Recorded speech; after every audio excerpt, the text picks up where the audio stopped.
I don't think I'm being radical or argumentative if I say that we live in a culture today that seems to almost celebrate a sense of being a victim. This is something that can be especially dangerous when Christians start taking this on and start really embracing this sense of, what it means to almost be celebrated for the fact that you're a victim of whatever it is, your circumstances, the world, a culture, a society.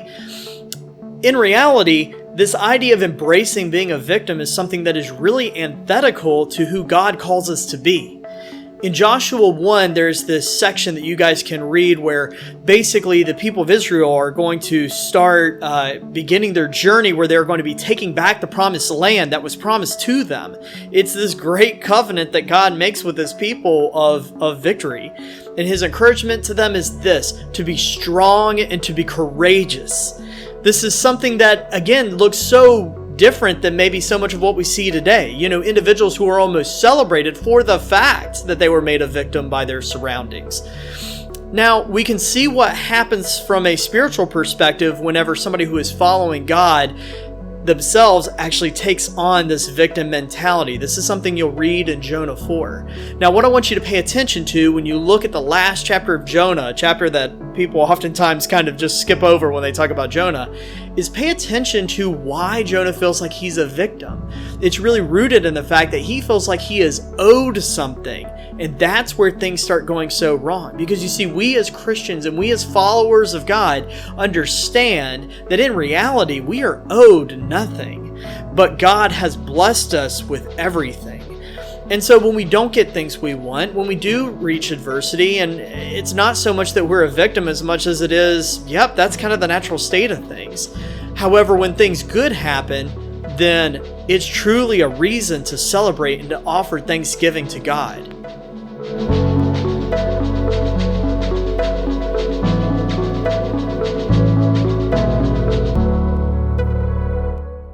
Now, when we talk about the themes of being strong and courageous, I think you'd be hard-pressed to find too many better examples of that than the life of Paul. I mean, when you think about the life of Paul, I have a few things down on my screen here. You look and he was arrested multiple times, but despite the fact that he was arrested, he was constantly still boldly proclaiming the name of God. Time and time again, he was hauled in front of different authorities, but he used those opportunities of being hauled in front of authorities to be able to reach new lands and new people that he maybe couldn't have reached if he just sat in Jerusalem. And then finally, you look at him, sitting, whether it's in jail or awaiting trials, and you see him during that period of time, not just, wailing and moaning and saying, woe is me, but instead acting with strength and courage and boldly proclaiming the name of God. And when we do that, I think that fundamentally shifts how people perceive the message that we're giving. Because you see, instead of looking at the message that we're giving and sitting here saying, well, this is just yet another person who's a victim to the society, or instead of people looking at what we're saying and saying, they're really just playing off the emotional sympathies of individuals who also feel like they're a victim, they look at it and they say, no, there's something else here. This is something that moves us to become better, not better for ourselves, but better because we serve something that's better. It's something that looks different. And because it looks different, sometimes it's actually alluring to a very lost world.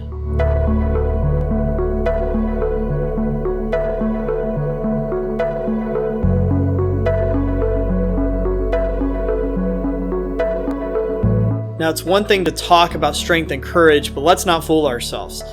It can be hard sometimes. I mean, life is what we experience in the here and now. It's the thing that we see around us every single day. It's the thing that we worry about tomorrow, and it's just kind of ever present in front of us.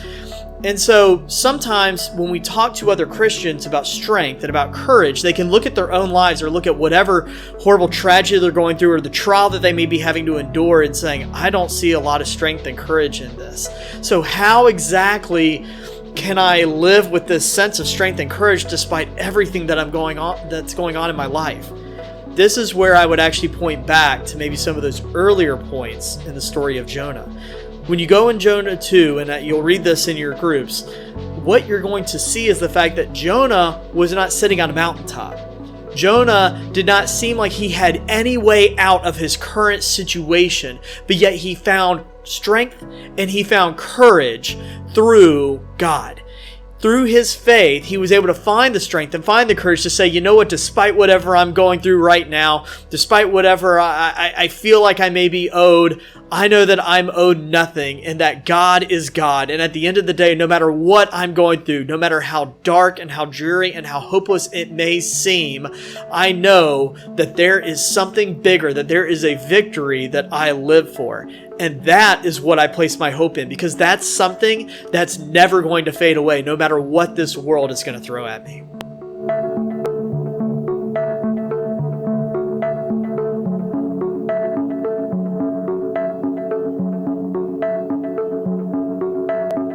When discussing strength and courage, it can be really easy to take a message in a direction of it just being a motivational speech or something saying, hey, go get them, guys.